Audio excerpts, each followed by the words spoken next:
Yeah, friends, very good evening. We welcome you all to the Deccan Positive Mental Health. Today's topic is Mind, Body, Senses Through Yogic Lenses by Surabhi Johari, founder of the Nature Advisor, organized by Manasha Shubhakara, Mindcare from Hyderabad, in association with Yellow Pond, India. Then Forest Creative Arts Studio from Punjab. We welcome you all. A brief intro about Surabhi ji is just a minute. She is an educationist and professional experience of almost 20 years in horticulture has brought very close to observing nature. She enjoyed wondering nature and intelligence behind incapable creation, including all of us. Yoga gives a peep into that, how the mind works, operate the world based in it. She will share knowledge about yoga and how it related to nature. Yeah, ma'am, please go ahead. Floor is yours. Thank you, Sunandaji. So I am a teacher and a student of yoga, and what I'm going to share with you today is something that I understood only when I entered into a proper learning via the teachers, that yoga has a very good grip on understanding how the mind works. And I have been amazed, and I am sharing with you what I have learned and as the closer observation of it. So I'm going to share my screen now.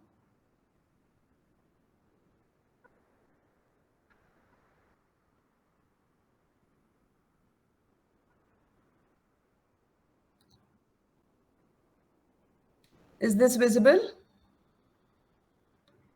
It will take few seconds. Okay.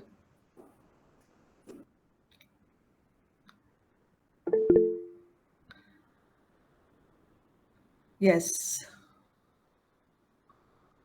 All right. So It's not visible from our side. not yet. Yeah. I'll just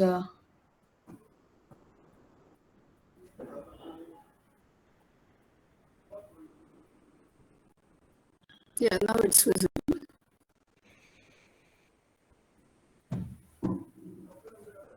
post this screen on in screen. Yeah.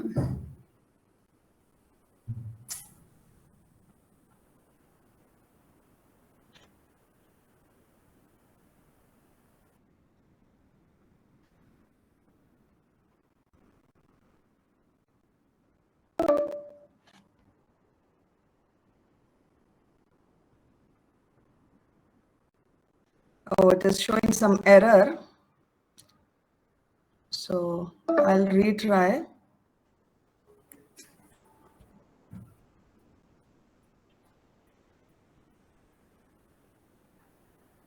Is it visible now?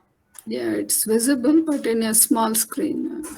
Oh, Yeah, participants has to make pin of that window.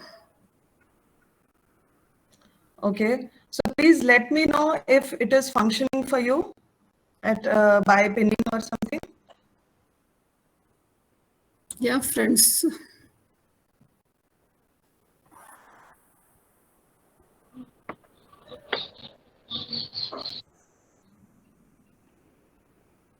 Can I get some feedback on it, please?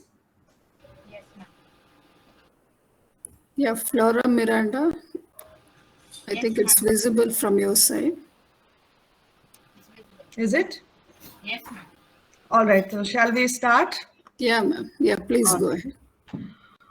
All right. So what I'm going to talk about is how yoga looks at the mind, the body, and the senses through the yogic lens. Now, the texts which I'm using here are four texts. First is the very master text considered as Patanjali Yoga Sutras. Now, we all imagine yoga as asana, but interestingly, it is this master text has 195 sutras, out of which only 3 sutras talk about asanas. Rest, everything is about understanding the mind and how the suffering is created inside the mind and what to do about it. Then the other text is the Sankhya Karika, which actually is a philosophy that goes with yoga, and it is a certain way of looking at reality. Then I have here a Taittiriya Upanishad that looks at the nature of self and one's relationship with the universe. And this is Yoga Rahasya, is a classical text wherein we apply yoga as per the individual. That's what we learn here. So based on these references, I start. Now, as humans, we all have sufferings, this way or that. Now, yoga recognizes it, and it identifies suffering as 3 types. The Adi Daivik, that is beyond our understanding, let alone... Excuse me, Surabhiji. Just a minute. You can retry presentation. The screen Is not it? visible. Okay. Yeah. Ma'am, if you could say present a window and select the window that your PPT is open on, it gently works. Yeah.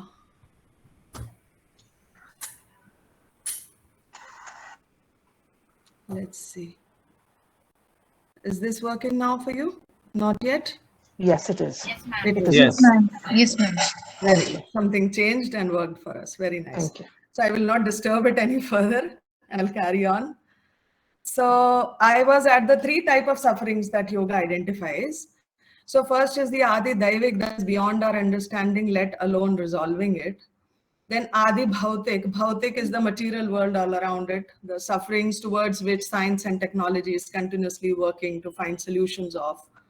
And there is the third one, which is Adhyatmika. This is a very personal. This is the one which yoga considers as these are the sufferings which are making of our own, probably across lifetimes. And these sufferings start manifesting in the form of diseases, both in body and mind. So for a yogi, the locus of awareness, where to take action, where to take charge, is this zone, Adhyatmika, what is of my own making. So naturally, yogi is interested in finding the way to free himself from this suffering. Now, a simpler way of just looking at it in one go is that it is the ignorance which is causing dukkham, or the suffering. And once the knowledge or awareness and ownership comes, which is the jnana, then one is able to separate oneself from what is avoidable and what is unwanted. And that is called as the vairagya. So vairagya typically doesn't mean leaving everything behind and going to the mountains. At a very practical level, it means recognizing that what is not favorable and what to avoid, what can be avoided, based on what knowledge and awareness we gather. Now, how we operate in the world is to be looked at. So as we live through the world, as we carry on with our activities through the world, what is happening? Our 5 senses, which are called the Jnanendriyas, are receiving the information. What we see, what we hear, what we smell, etc. So this is perception, the set of organs that help perceive. Now, what is action happening? Action is happening through the karmendriyas, which are once again, as per yoga, there are 5 action organs as listed here. But receiving information and action, between that is comprehension. And this is the space of mind. In yogic terms, it is called manas. This organ is 1 in number, unlike Jnanendriyas, which are 5, and action organs, which are again 5. This organ is single in number, but it is responsible for what I understand and what I give out. Now, the most interesting part starts here as we start to understand the mind. As per yoga, mind exists in 5 different states, which we will talk about later. And those states can carry 4 kind of pain zones.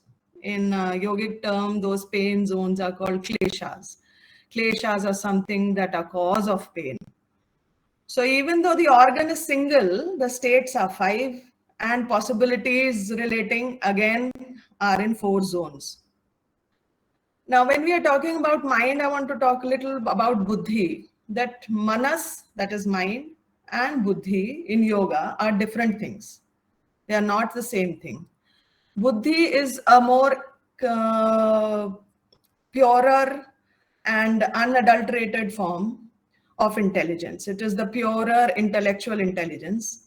And when buddhi gets covered with ahamkara, that is our own projections, our own senses, and the distortions of it, then it becomes mind. So going forward, we will be looking at mind, the 5 states, the pain zones, and how all the interaction creates our comprehension. And that comprehension we bring out in the world. So coming to the 5 states, I want you to imagine mind and 5 states as though it's a pendulum. A pendulum that is swaying from one end to the other. One extreme of this mind is a kshipta mind. Kshipta mind is a mind which is not able to engage, which is very much clouded by the desires, the vices. And then there is the other end, which is the mudha mind. A mind that cannot see clearly, it is heavy, it is dull, it is very much sense-driven, it yields to compulsive behavior, and it is very much oblivious to a whole lot around it. Now, between these 2 extremes, our minds keep oscillating between 2 extremes. So when the mind is somewhere in the middle of this range of motion of the pendulum, it is the vikshipta mind which can grasp something. Sometimes it can grasp, sometimes it may miss.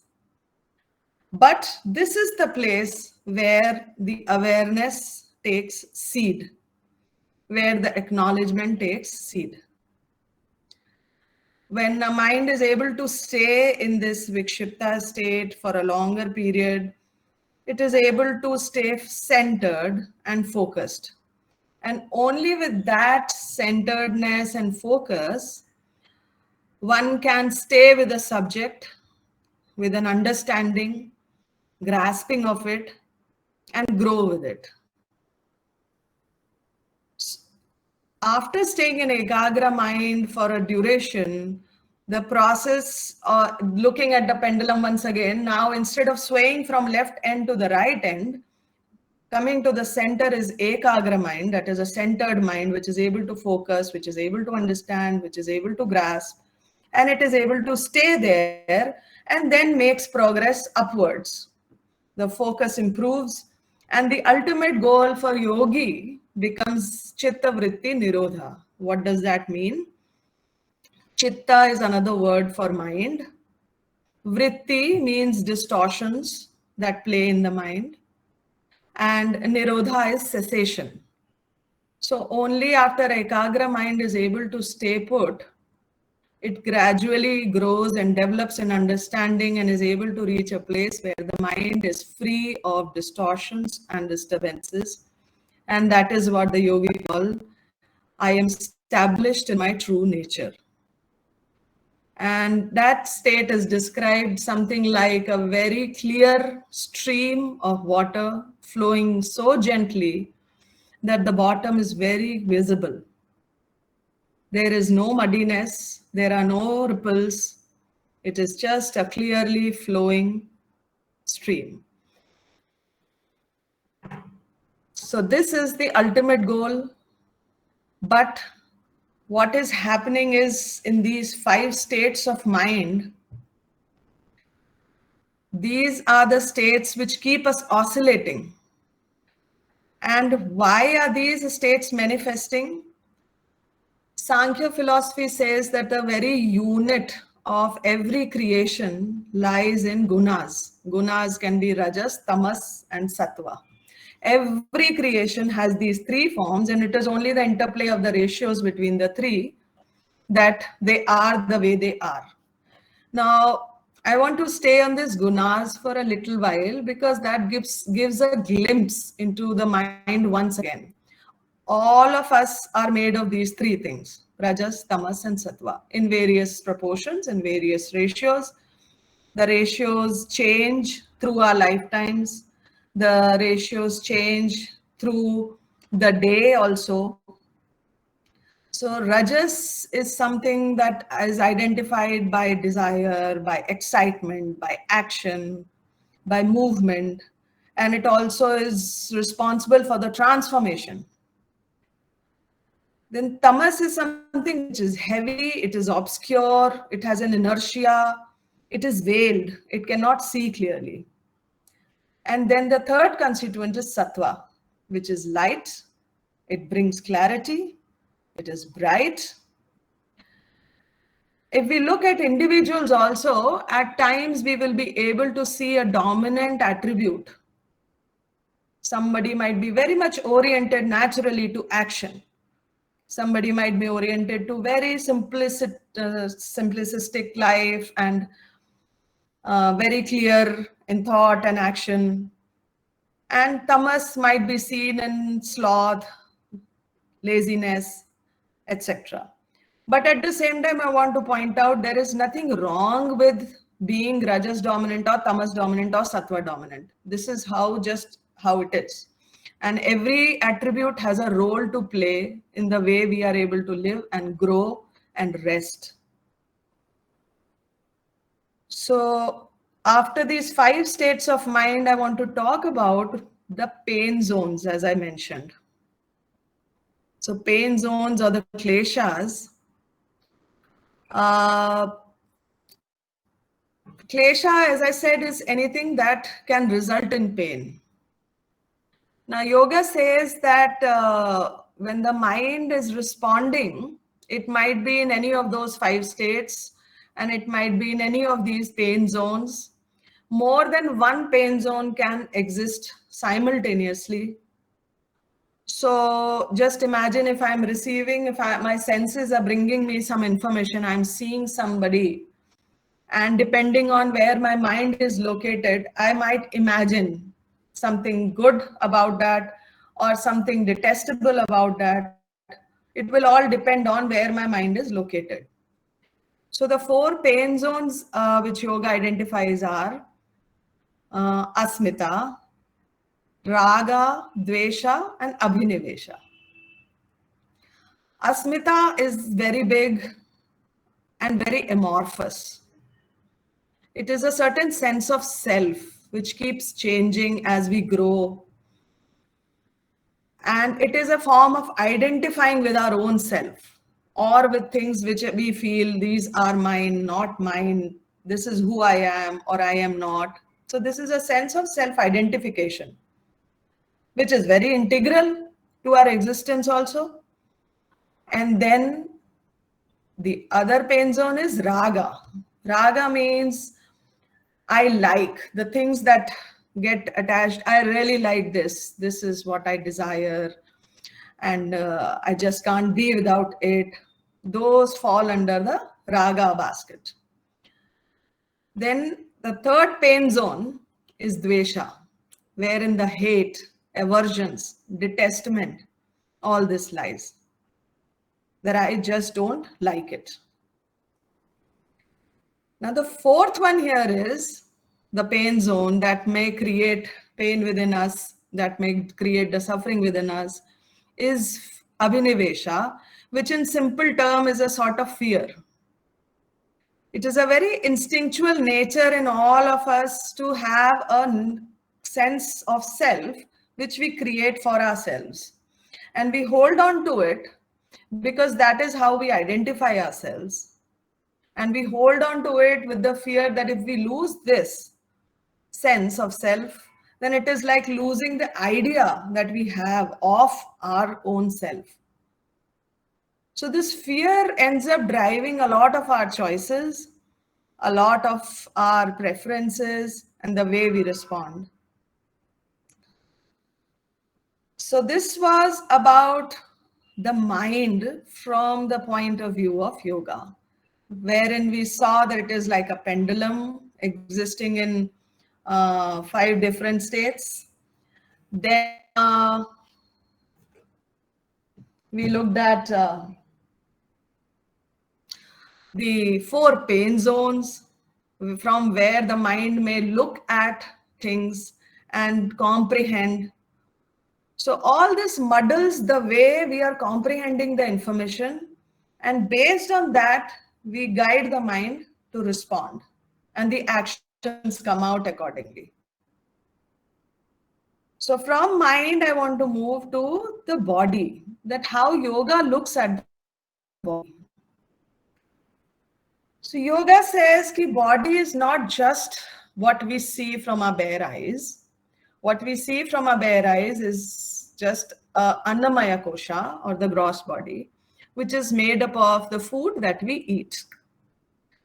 Beyond this is the Pranamaya body, or the energy body. According to yogis, our energy body extends a little beyond us.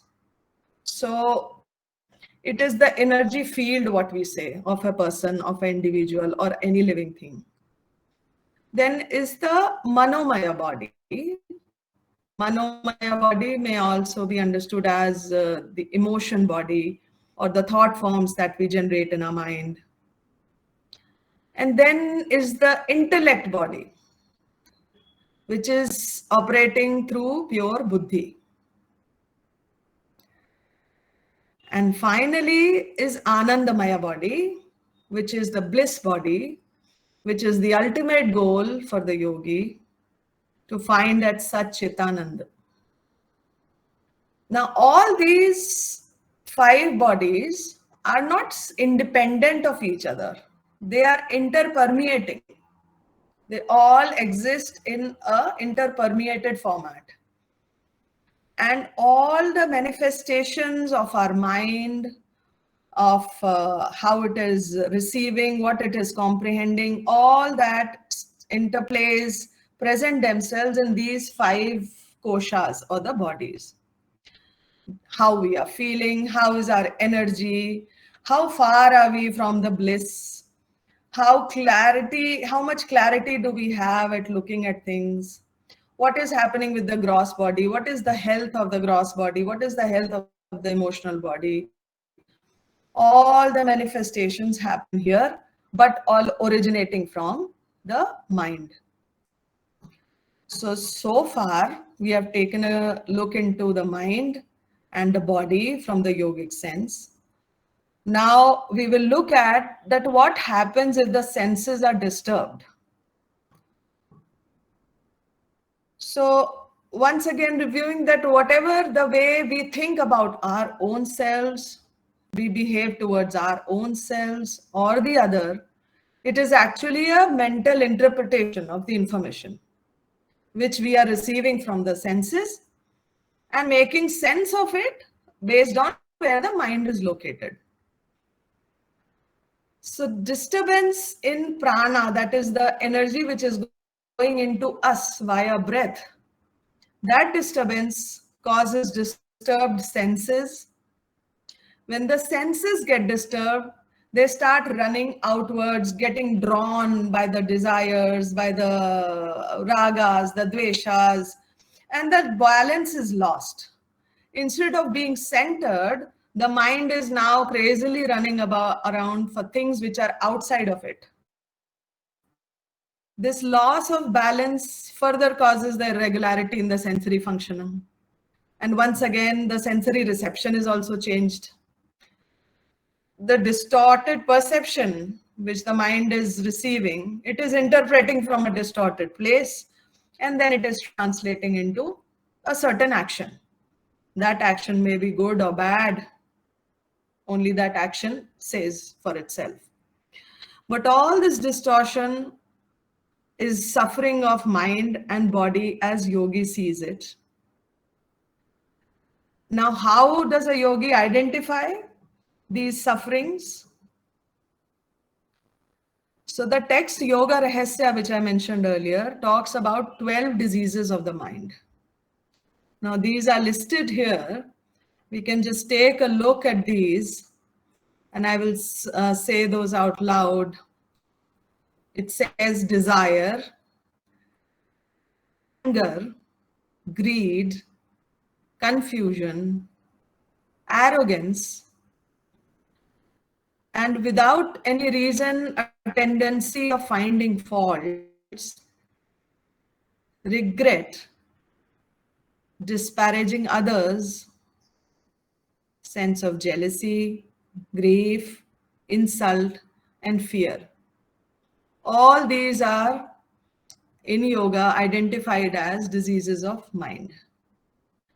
Now just imagine if these are 12 diseases listed here, what would happen once they start making permutation combinations?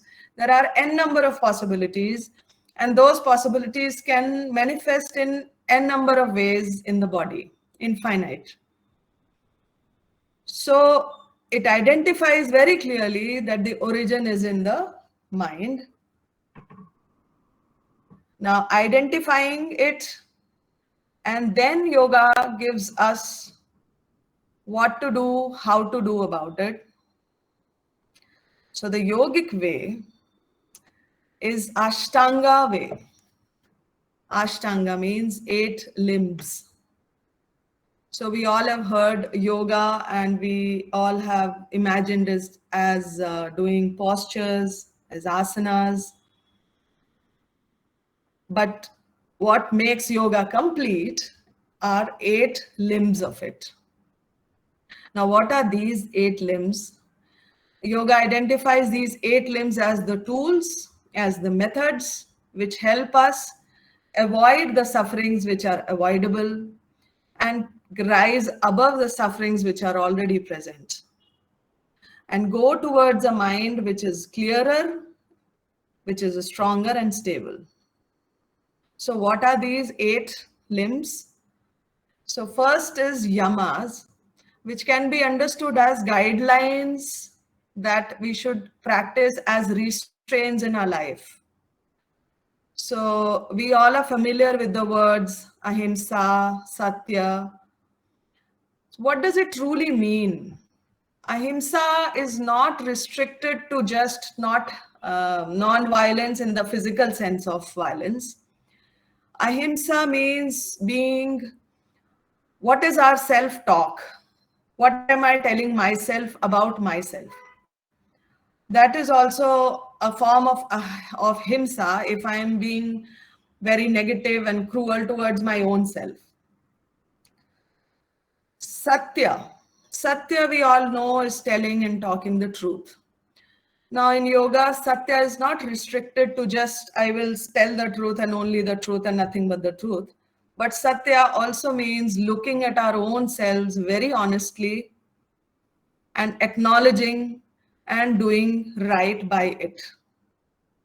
Removing our own veils and accepting just the way it is. Third is asteya. The translation of asteya is not stealing. So in a civilized society, stealing is taking something that belongs to somebody else. But here in yoga, once again, it is not restricted to material only. It also applies to not taking somebody else's times, occupying their space, which is not yours, the emotions which are not yours. So being very mindful of what belongs to you and what belongs to other, and not encroaching into it. The fourth thing which is identified as a restraint is Brahmacharya. Now, in common terms, Brahmacharya would be understood as abstinence. But here it has a wider application. It is not just abstinence and not only abstinence. For a Brahmacharya perspective, it is aligning with things, doing right by the things which align me on the path of going towards clarity. What supports me in moving forward? That is my practice of Brahmacharya. Staying away from things that digress me from my path, that is the practice of Brahmacharya. And finally, the fifth yama or the restraint is Aparigraha. That translates into non-hoarding. So non-hoarding, once again, it is not just material hoarding. Non-hoarding applies even to our emotions, our thoughts, not holding on to the thoughts, the emotions, the things that do not serve us anymore. Leaving those behind, staying in fresh, allowing the elements to keep us fresh so that we can keep looking forward with clarity.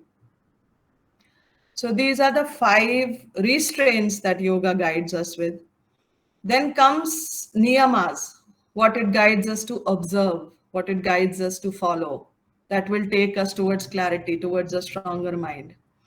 So first is shaucha. Shaucha translates into cleanliness. Now cleanliness in the surroundings and also within us. Within us, in the gross body, and also in the mental space, the thoughts that we carry. That is also a shaucha or a cleanliness space. Then is santosha. Santosha means contentment, being satisfied with what is. Santosha keeps a lot of diseases away, the greed, the compulsive desires, etc. Then the third one here is tapa. Now, tapa in a practical way of life today doesn't mean standing on one leg and doing a penance. No.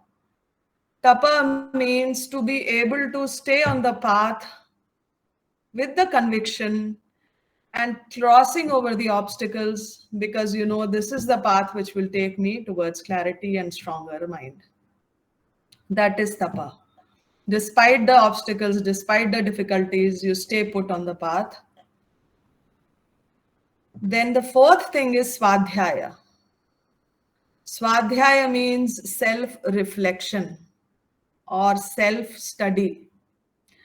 Now, the sphere of understanding swadhyaya is both trying to understand via texts, by listening, and also looking inside within us that where we are headed, what is our truth, reflecting upon our own self so that we can calibrate and keep progressing. And finally, the niyamas are trumped by Ishwar Pranidhana. Ishwar Pranidhana means surrender to the higher and the more vast intelligence. Surrendering the fruit of action or the outcome of action to Ishvara. You do your best, we do our best, and then we leave the rest to the higher power. So these are the first 2 limbs of Ashtanga, Yama and Niyama. Now what happens if the Yama and Niyamas are adhered to? These bring in the conviction in the mind that yes, keep moving forward, the self-discipline to stay on the path, the purification of inside and out, and the perseverance to stay despite all the obstacles. The third limb is asana, which is popularly the only way world identifies yoga as. But this is the third thing. It has a very important role, indispensable role.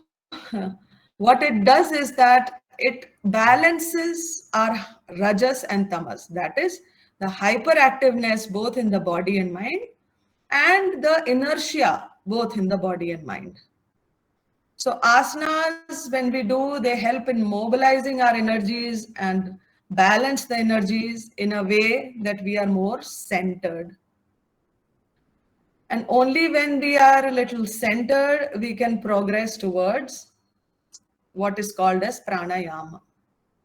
So remember when we were talking about the senses, we talked about that when the prana gets disturbed, the senses get disturbed. And what pranayama does is, it works with the dimensions of prana in the body.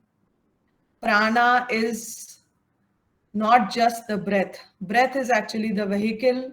Prana is the very vital energy that is the difference between life and death. Prana is the very vital energy, which is the difference between a very vital, vibrant, and just going by life. So prana is the very thing that is keeping the show running. If the prana that is running through the body, through the energy channels is healthy, it is clean, naturally it starts impacting all the koshas, all the bodies, the 5 bodies that we talked about earlier. And pranayama is the way where we do the process of cleaning the prana, bringing the scattered energy, the prana, together towards the center. It is the pranayam that is which brings the mental agitation down.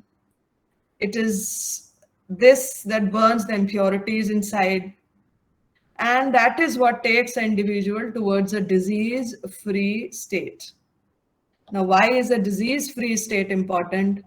Because only then one can perform the dharma or the duty to the best of one's ability. Now, yoga is not about wearing orange robes and going to the mountains. It very much recognizes that we all are a very integral part of the society and we have to contribute. We have to fulfill our dharmas. We have to fulfill our duties to the best. And to be able to do that, these are the limbs which support us. Only after stabilizing and settling certain establishment in the pranayama, that is the breath regulation, the channels of energies which are running through the body, yoga identifies them as 72,000 pair of energy channels running through the body. So these channels gradually get cleaner. The various koshas or the 5 bodies that we looked at, they start getting cleaner. The mind starts getting stronger, more stable, quieter. And only when the mind develops such a strength, such stability and the quietness, then it can hold the indriyas inside, that is the senses inward, instead of the senses running outward. And only with this stability, we can see our choices clearly. We can see the path that lies ahead and what should be our next step. So yama, niyama, asana, pranayam form the very pillars of gaining the ability of what we want to do to the best of our ability. After that only comes the other 4 limbs for advanced practicing, which is pratyahara, dharana, dhyana, and ultimately samadhi. Pratyahara is when we are so established in our practice that we can, by choice, give up on the sensory draws. Dharana is the space where we can stay with a focus for a very extended period of time. Dhyana is a space where only one single focus can stay all the time. And samadhi is the ultimate goal. But all that is for a yogi who is more towards the spiritual path. But for the one who is operating in the world, who has roles to play, yama, niyam, asana, pranayam form the very foundation of achieving a mind which is able to see just the way it is, which is able to comprehend without any coloring, and which is able to direct the karmendriyas or the action organs in a more appropriate way. So with that, thank you very much. This is all I wanted to share.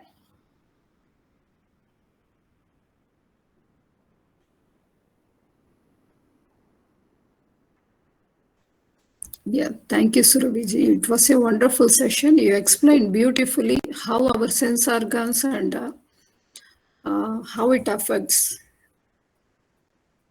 Yeah, friends, you have any doubt, you can interact with ma'am.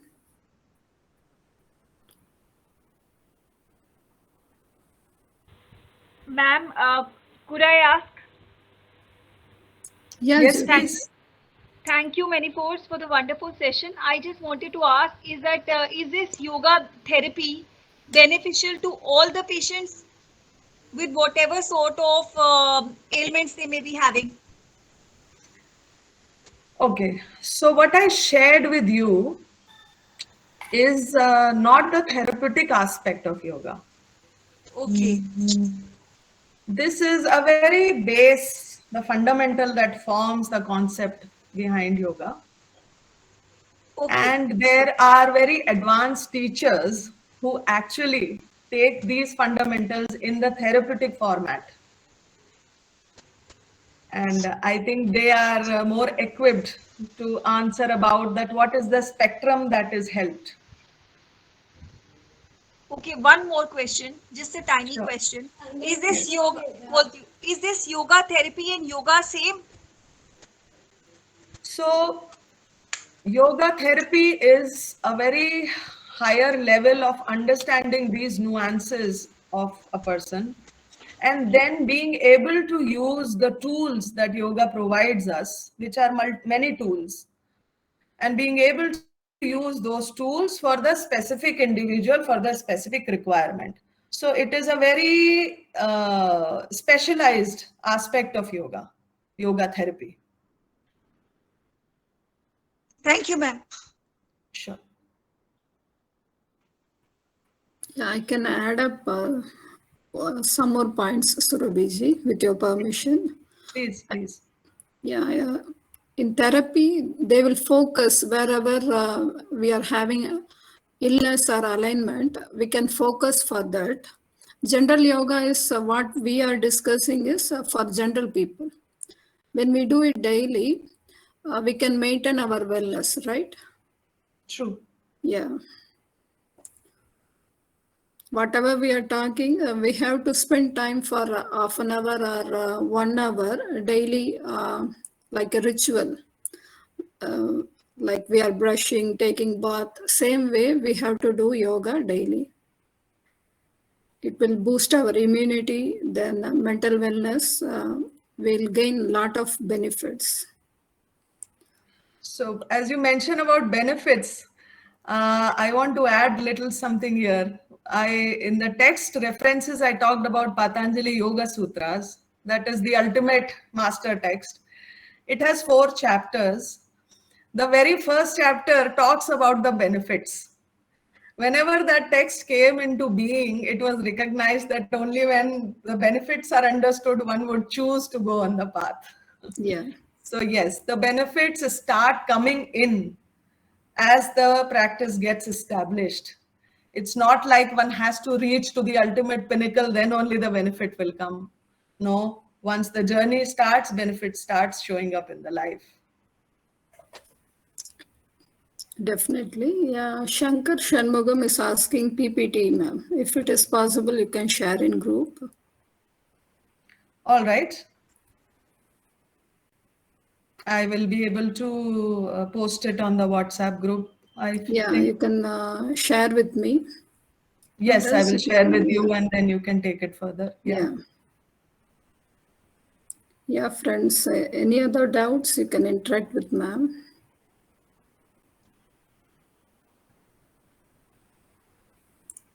Usually what they think, when I do yoga, I want to get immediate benefit. It won't happen all of a sudden, right? We have to do months together, years together, then we will get benefit.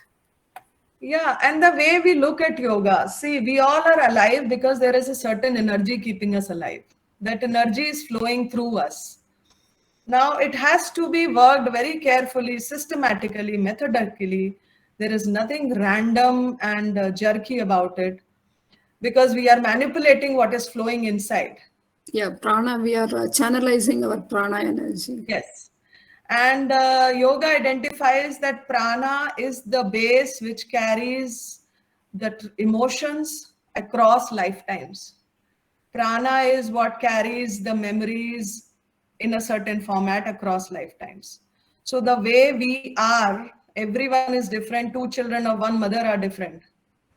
How There is some difference which is being carried forward. So I want to emphasize that prana has to be looked at from a great sanctity. Not as that I can control the breath, not from that point of view, but looking at it as something which pervades every single form of existence. And with that sanctity, that very thing is present inside us, that with that sanctity, practice asanas, practice the breath, practice the pranayams, and it is bound to bring benefits with that shraddha. We are connecting to universal energy. When we do yoga, we can activate our energy. I think no other doubts. Salim sir, are you there? Yes, ma'am. Yeah. Yes. Shall we conclude today's session, ma'am? Yeah, Yeah. from my side, Thank yes. you. Yeah. Thank you Salim so sir, much. please go ahead, sir. Yeah. Thank you, Sunanji, to giving the opportunity to do the vote of thanks today. And we are in today's, we was in topic 17. So it was a very good continuation marathon series about positive mental health. This well organized by the DPMH, Deccan Positive Mental Health. So I would like to thank you, the founder for the DPMH, Deccan Positive Mental Health, Ms. Sunanda ji. Thank you for the organizing the wonderful event. And today we had a very good topic, mind-body senses through the yogic lenses, which is by the Ms. Surabhi Johri. She is the founder of the True Nature Advisor. Ma'am, you've done the wonderful session today.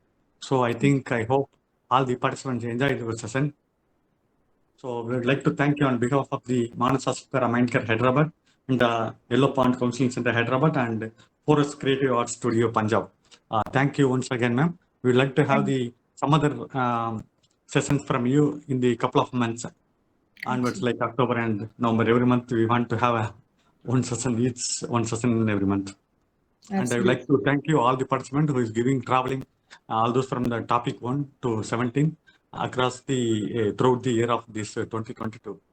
So once again, I would like to thank on behalf of the organizers and other associations to the thanks and gratitude to all the participants, today's resource person and the founder and core team members. Thank you, Wanda. Participant, we will have yet another wonderful session next week, same time, Friday evening, same time. Thank you, Wanda. Thank you, Salim sir. Thank you, Surabhi ji. Good night, Thank you so much. participants. Thank you. Yeah. Goodbye.